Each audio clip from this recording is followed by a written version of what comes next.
Hey there guys, it's Metro, and today we are back updating one of the first topic videos we made for Battle for Azeroth that was on Trinkets, especially how they apply to Mythic plus 5-mans. A lot of that info is still pretty consistently right to my opinion this day, but you know, a lot of it has changed. There's been a lot more trinkets added to the game as well. So we're going to talk about every single trinket that I think is relevant for endgame PvE. And I'll give you my opinions on every single one of them, and then kind of recommend, you know, a handful of them that I think are the best ones that every Blood Death Knight player should have, especially one doing what I'm doing, you know, kind of moderate endgame rating, and also, you know, kind of progressive endgame Mythic Plus keys. So let's take a look. We're going to start with Uldir. This is still a raid that's in the game. Nobody runs it anymore, but just in case you get something that might be worth it. The thing is that it would have to Titan Forge. I don't know, you know, what's the item level that they start at? 385, so you're probably not going to be wearing any of these trinkets, but just in case, this one's actually pretty good for DPS. We used it on the PTR a bunch, and because you can get 415 version of it on the PTR, and it's actually really good. Like, it does a lot of damage over the course of a fight. So for some reason you have a 40 item level Titan Forge of this, it could compete with proper trinkets in season 2, but I don't think anybody does. This trinket is pretty bad. I don't think it was pretty good for offense at the time, but again, you would need a really high version of it to stand up to anything that you could use today. This trinket was really bad. I don't think I would ever use this. But this one was actually really good, even well below its item level. So I don't think I would use this, right? You know what I mean? I probably wouldn't. But if I had, say, like a 400 plus version of this, maybe like 405 or something like that, you could really start thinking about whether or not this is worth using. This is one of the best defensive trinkets in the game. It is going to absorb a lot of damage, especially on a raid fight. Now, in a 5-man, I'm still on the fence about how I feel about 40%, you know, being lower than 40%. But that is a pretty generous window there. 40% is a lot higher than most low health type things. So that's why this is so good, because this is pretty much going to happen every 2 minutes on a raid fight, unless you're not tanking for the window that it happens. And then in 5-mans, you never know. It could be good. So if for some reason you have a really good version of this, I would consider it, but I don't assume anybody has a good version of it, so we're not going to talk about it again. We're going to talk about now Battle of Dazar'alor, because this one actually has some really interesting trinkets, right? So you have Bwansamdi's Bargain. This is the trinket that, you know, a lot of people talk about as pretty good for niche situations. I don't think I'd ever use it in a 5-man, but yeah, it's effectively kind of like a cheat death, all right? And it can only occur once every 6 minutes. So this is definitely a niche raid trinket. I don't think I would ever have any much of a purpose for it in 5-mans, but it's kind of still there if you ever need it. And if you can get a mythic version of it, or you know, even a higher version of it in general, just something to help maybe on a single situation where you need to survive at all costs, then that could be pretty good. And it's actually ironically good for the Rastakhan encounter. But this trinket, this is the crown jewel, no pun intended, of trinkets in Battle for Azeroth Season 2. Okay, this is without question the best tanking trinket in the game, and it's so much better than pretty much every other trinket out there for tanking of its kind, that it's just going to be better than any other slot you could wear. So there's a lot of times we talk about whether you should wear an offensive or a defensive trinket. I like to try to find trinkets that do a little bit of both. This one does not do a little bit of both. It's all defense. And it's so valuable that I think it's worth it. Normally, like in the past, the previous version of this video, I would have expected the best trinkets to be trinkets that help you with both offense and defense kind of equally. This one, again, no offense whatsoever, but it is so good for defense that it's hard to ignore. This is going to be a trinket that smooths damage throughout a dungeon so much. I would recommend this for any type of dungeon scenario where you are even remotely worried about your own health. So pretty much, you know, any type of progression key, like if you're doing, you know, like anything that you haven't done already, I would wear this trinket. And I would definitely recommend this for any raid progression. Obviously does nothing for offense, so don't need that for that. But when you do need any defense whatsoever, it's very good. This trinket is actually better than it sounds. You know, the haste, you know, is not bad. And I think there's one from Jaina too. It's not showing up for some reason. But it must be you must have to get it as a different spec. Let's take a look. But anyway, yeah, those trinkets are okay, but there's just better versions out there, yeah. And then there's this trinket. This trinket is actually from Jaina, and it's apparently you can only get it as unholy. I didn't realize that. I haven't killed Jaina in months. We just stopped killing her on Heroic, so I have no idea. I never owned the trinket on live, but on the PTR, it's actually pretty good. It's actually not a bad thing to have as a tank, I feel like. It does increase your DPS a little bit, so this is one of the better kind of utility trinkets. It's going to be a little bit of offense and a little bit of utility. So, I mean, it's not a lot of movement speed, but you never know. You might need it. I don't think you really will. But, hey, if you have it and it's a good item level, you should consider keeping this one in the rotation. But you can only get that as unholy, apparently, so you got to keep that in mind. But now here we go, Crucible Storms. This is the reason we're making the new video, and arguably the best trinket in the entire game. This trinket checks all the boxes to me. I think this is the premier trinket, and now that I finally have it, I can say that without any pause at all. This is an insanely good trinket for Mythic Plus dungeons, and it can be insanely good in raids too. So what it does is it basically takes health from anything around you up to 7 allies or enemies within 15 yards. Now, 15 yards is small, so this is the reason that it's not the outright king of trinkets. Because if you don't have 7 allies or enemies within 15 yards, you get less from it. But it's a 1-minute CD, which is unbelievably good for 5-mans. And there's probably always going to be 7 enemies or allies within that 15 yards at a 5-man. Especially on trash, you're always going to have 7. You might not have 7 if you're fighting a boss and you have multiple range, though. I mean, you're definitely not going to have 7 no matter what if you're fighting a boss, right? Because it's not like every single player is going to be in range of you at all times. Even if that was the case, that would only be... I think I was going to say that would only be 6, but I think it does actually deal damage to you. Let's see if we could... Yeah, so I don't know. It seems like it does damage to you, but I've never really seen it. So, hey, Sap, what's up, buddy? Anyway, yeah, so either way, the best trinket in the game. This causes so many dangerous situations to just not be dangerous. It's like a full health heal as long as you're hitting 7 things. And the damage you're doing to allies is almost insignificant. It's so little, it's really not almost nothing to even be concerned with. I would not even think twice about that. It's not going to ever do significant damage to anyone, but it is going to heal you for an absurd amount, okay? And especially in trash. As a Blood DK, you go in, especially on packs you don't have a Dancing Rune weapon up, open with this. Get a Blood Boil off, get hit, instantly heal the full. You're going to do a lot of overhealing with this trinket anyway, so you might as well just use it as aggressively as possible because it does really good damage too. So this is why it's such a good trinket.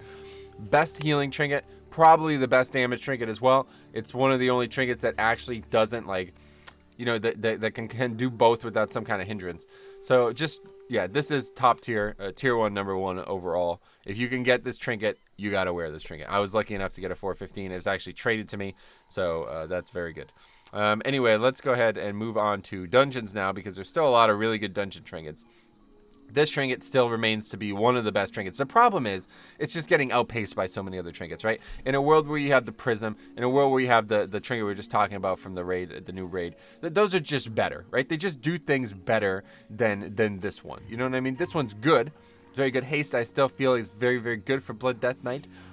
But it's kind of just it's fallen. It's fallen because of better options. So it's still a really good choice. If you have a really high version of it, you can kind of consider this mid-tier. This is kind of the trinket that every other trinket judges itself off.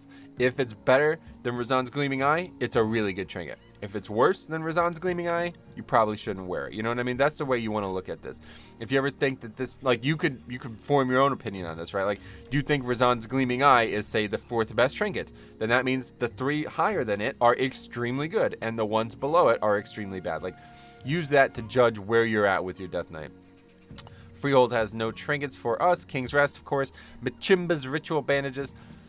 This one is I don't know. I feel like this is really bad. My co-tank in raids says it's good to use it as a Brewmaster. It's probably better for raids than it is for 5-mans. It's just such a low amount of healing, and it's the 1 minute 30 seconds. This is the problem for me. If it doesn't line up well with Rune Weapon, if it doesn't line up well with the front of a pack, I don't know. It's just not a good option in my opinion. I don't love it. So I don't think this is a very good trinket. But if you're looking at pure defensive trinkets, obviously it's one of the better ones. There's not a lot of options. It's pretty much just this and the Prism. If you're looking at pure defensive trinkets, you shouldn't be, because there's trinkets like the indiscriminate consumption trinket that is good for both and probably much better for both. The only thing is, of course, that trinket might not actually be able to be used when you're not hitting 7 targets. Like, for example, this happens now. We're doing Rastakhan. I'm literally, it's just me and Bronzombi. That's it. There's nobody anywhere near me. So I basically can't use that trinket. So if I had a good Machimba's Ritual Bandage, it might actually be better than the Indiscriminate Consumption trinket, because that trinket is just not going to heal. I'm not going to hit anybody with it anytime that I use it. So that's something to keep in mind, but I think it's mid-tier, you know. Anyway, we have Shrine of the Storm. This is a trinket that actually does a lot of DPS in Season 2 because of reaping.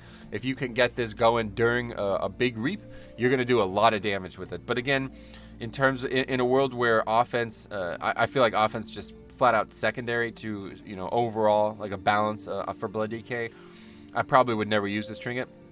If I had like a 425 version of it, I would love to see the upper limits of it. But it's just like, you know, I don't know. I'm not playing pure offensively anymore. I don't know anybody who would be. I mean, keys are so much harder than they were in Legion that you really can't do that anymore. So I don't know. I'm not sure why anybody would be. Nothing in Borealis, I guess. Sethralis is another one, a pure offensive trinket. Another one's probably one of the best pure offensive trinkets in the game for AoE. I think this is actually might be the best one. 2-minute CD as well, lines up really well. I haven't used it. I actually own it, but I've pretty much not used it at all since the beta, the Legion beta, or the BFA beta. I use it a lot there, and the problem was if you moved at all, it broke it. And I don't know if that's still the case, but regardless, the fact that I own it and literally have never equipped it, I don't know. I'm not sure how I would rate it, but if you're looking for a pure offensive trinket and you're talking about a world of reaping, this is probably going to be the one. But it's still not, in my opinion, the best offensive trinket, because you're going to get so much, you know, it's just, yeah, there's just so many trinkets that are really well balanced right now. This is probably the best offensive trinket, and I'll tell you why. It can crit, okay? This will be, you know, the amount of damage you do with this should be scaled based on your stats too. So you'll do more damage, you know, with more strength, blah, blah, blah, versatility, etc. It's a very, very good trinket for offense and nothing else, of course. It does nothing for you defensively. But if you can hit a single mob with this and it crits, you'll top the charts for that you know, that one global window there, basically. And that is a really valuable thing in some cases. I haven't used it much in 5 minutes. I don't actually have the version of it that I would like. I would like a much higher version of it. I use it a lot in Season 1 for 5-man, you know, especially trivial, like when we were doing content that wasn't very difficult. I was using that a lot, but yeah, I don't know. If you can get a good version of this, I think this is the top offensive trinket in the game, coupled with either the Briny Barnacle or the Marikth's Fang. You can use this to dramatic effect. The problem is, you know, the Marikth's Fang is an on-use trinket as well. So you'd probably have to do for offense this trinket. If you can't get the Voided Sectors, then you're going to have to get the Briny Barnacle. Those are probably going to be the best 2 DPS trinkets for 5-mans, like pure DPS. Now we have Underrot, which has, in my opinion, one of the best trinkets in the game. Lingering Sporepods. This trinket was originally touted as one of the most balanced trinkets in the game. The offense was buffed, but it was really not enough.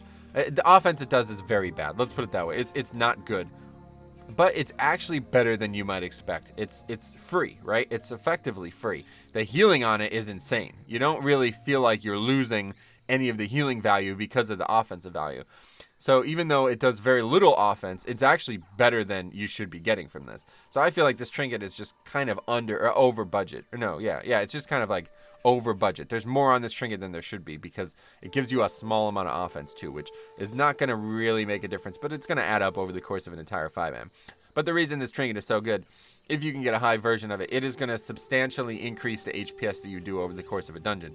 In fact, I think I actually had it on for Rastakhan progression, and even it actually did more than the some of the items from from BFA, from the new raid in BFA. So Lingering Sporepods is a very, very good pick, and I have a very bad version. I only have a 400. So if I had a 415 or higher, this trinket is probably something I would use for any scenario where I'm trying to solo, where I'm thinking about keeping myself alive at all costs. So that can be looked at as a situation where you really need to worry about not dying, right? So I was actually using that, even though it's only 400, in lieu of the Indiscriminate Consumption trinket for Rastakhan progression, because I was basically not getting any value from that. This was not the best version because it's only 400, but it was actually helping, substantially with the healing I was doing. So I think this is a top tier trinket all around because it gives a little bit of offense, but it gives a lot of defense, and this is perfect for Blood DK.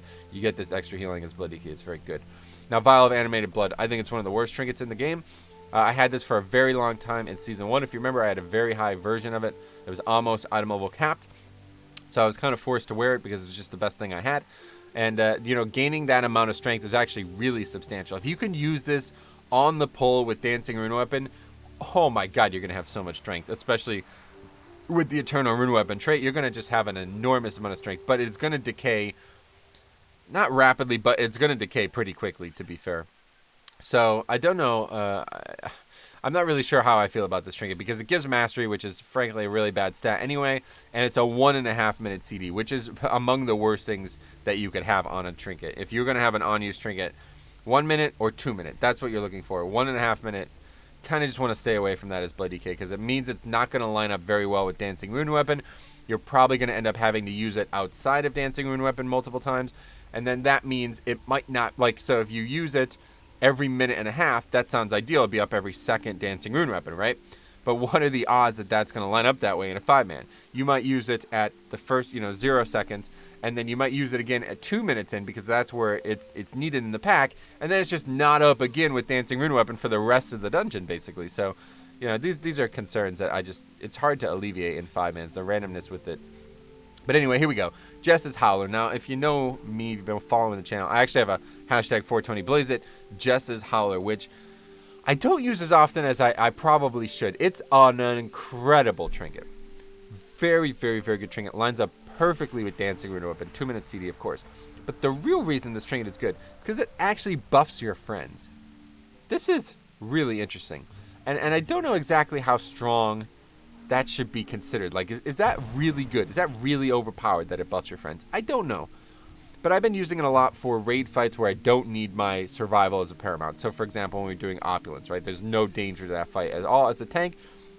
So I'm using this trinket. It's actually making everybody do, just slightly more offense. Slightly more. Everybody doing a little bit more on the pull, and anytime I use it. So I think that's really good. I think this is a very, very good trinket. And it gives versatility, which is actually extremely good for Blood Death Knight right now, because it will mitigate magic for you as well, not just physical. So I think this is probably a top tier all-around trinket. The problem is it's not the best for survival, and it's not the best for healing. It's not the best for DPS. It's not the best for anything. You know what I mean? But it's hard to say, like, I shouldn't be using this. But it's just, again, it's a very, very good trinket, but there's just better. I think there's just better out there, so I don't use it nearly as often as people might think. And then you have this trinket, which I think this is probably just the worst trinket in the game right now. I mean, crit is definitely our worst stat in terms of defense. I mean, among our worst. Either way, it's not going to be valuable. And, yeah, it's just really not a lot of crit. It procs somewhat frequently, though, so I guess you can look at this as a pretty decent offensive trinket. But, again, I think there's just much better offensive trinkets in the game. So, let's recap, okay? So, what trinkets would I recommend? So, I actually have a bevy of them, right? I got Animated Blood, we got Jess's Howler, we got Marik's Fang, I got 410 Razan's Gleaming Eye, we got 400 Sporepods, 405 Raz Dunks, a big red button, and then I have now the 2 Crown Jewels, of course, Idol of Indiscriminate Consumption, and Diamond Lace Refracting Prism, both 415 now, and I have a socket in that one too, but regardless, I think here's the best trinkets that you want to definitely get. These 2 are, you really want to get this. And I'm telling you right now, even at lower item level, they're going to play way above their weight class. This one especially. If you know, I only recently got the 415 version. The 400 was still carrying me. I'm talking about the best defensive trinket I own, even though it was only 400. And I never had this at anything but 415. I just got it this week. But I'd imagine if I had this even, sub 400 item level, like from LFR or some shit, it would still be insanely good for 5-mans. I don't know what the damage. Let's actually take a look. So this is 415. It does 8,600 damage to everything. Let's take a look at what it would do for a much lower version. So at 9,500 from Mythic, so that's only 10 item levels higher. That's actually a lot, because you have to remember, you're healed for 250% of the damage dealt. And I'm pretty sure that healing is increased by Vampiric Blood. Not like you should ever need it to be, honestly. And I think the trinket can crit too. I don't know. I just got it. I haven't used it a ton yet. But either way, it's insane. Like, if these things are make it even better, then it's ridiculous. It just doesn't matter. It's still the best trinket for 5-mans. and I'm going to use it every time I ever do a 5-man. But it could be even better than that. So anyway, let's take a look at what the LFR version would be. It's only 6,000, right? I mean, so it's only what? Yeah, about 2,000 less, a little bit more than 2,000. But yeah, I think I would use this no matter what. If I had even a 380 version of it, I would probably use it. It's that good. It's the best trinket, and I have to recommend it. And now, besides those trinkets, these are some of the best ones. Okay, Jess's Howler, really, really good for 5-mans. If you can get a good Jess's Howler, use it. Okay, if you don't have better trinkets and you're on the fence, this is a really good overall trinket. It's going to help everybody do a little bit better, and it's going to help you both survive and, you know, mitigate magic and actually do a little bit more offense too. And it's good that it has strength on it. That's probably the best thing about it. 2-minute CD perfectly lines up with Dancing Rune Weapon, but it also has strength on it, so that's really good. But this trinket, this is the one that I would recommend everybody has, because this trinket still has seemingly, people have debated me this very hard. I don't know why. I've seen, in my opinion, from the evidence I've collected, that this trinket procs very often. And I think it's because it's still using some kind of like legacy method of procking. This same trinket has basically been around since TBC. And it's just been scaled up the whole time. Not, definitely since WoD, right? The WoD version was the one that was really overpowered. It procced all the time. It seemed like it basically, every time you left combat, the proc chance would reset or something. Because it would almost always proc at the beginning or like very near to the start of a combat session. Now, it doesn't do that in raids, okay? So this is not a good raid trinket. But the real value of it, first of all, it has versatility, which, again, very overall good defensive stat if you're worried about that. But the real value of it is the extra healing from the healing pot. I use so many healing pots in 5-mans, it's unbelievable. I chug them basically like they're a defensive CD, right? So if you're not doing that, which I don't know why you wouldn't be, then you're probably not going to need this trinket. But if you are, if you're using healing pots very often, then this trinket is just crazy good. It's just going to increase the healing done, yeah, but for free. It's just free. It's just better than most other trinkets because of that. The strength proc is awesome, right? Very often it's going to proc. The versatility is good. You can get it at 415, so these stats are going to be relevant, and you get free healing from the health pot. So that's excellent. But at this point, I think it's just been outpaced. I think I'm done with the trinket. That's hard to say because I would have never believed it. But I do think that these trinkets are just better now. So the thing is, I think this is the best all-around trinket because it does good offense and good defense. But if I'm ever in a situation where I don't need defense at all, like we're doing a key a weak or a lower key that I don't need any defense, I might actually go back to Eternal Alchemist Stone. Now that's because the other trinkets that I would use are also unused, right? So I'd love to use Big Red Button, but it's going to be really hard to use when this one is already an unused. I'd love to use Jess's Howler, but same deal. I just can't imagine how Jess's Howler is better than this, no matter what. And pretty much every other trinket is either just kind of like this. The haste trinket might be decent, but it's like, I mean, it's not really going to help me do either very well. And you know, Sporepods mostly defensive, so yeah, there's just not a lot of good options. There's a lot of really good unused trinkets. That's what I'm trying to get at here. A lot of really good unused trinkets. So this is my ideal setup. I'm going to wear these two to pretty much every 5-man I do from now on. If there's ever a time where I don't need pure defense, like if, you know, we could use a little bit more balanced setup, I'll probably put the Alchemy Stone back on for the Refracting Prism. But other than that, that's it. So those are my opinions. I think this is the best trinket in the game, absolutely. I would recommend getting this. Even at a lower item level, I would do it. And I think it's going to change your life. I really do. It's going to be super good for 5-mans and Blood DK play in general because it gives you that nice little window there. Those opening 2 globals where you're kind of starving for survival. Hit them with this trinket. You're going to do tons of DPS and you're going to heal for an absolute ton. And you're probably going to overheal more than you possibly could ever use it for. So that's that. That's my updated video on trinkets. I'd love to hear your opinions. I'm sure you guys have some good thoughts. So let's hear them. If you guys have any questions, let me know. Otherwise, we will see you in the next one.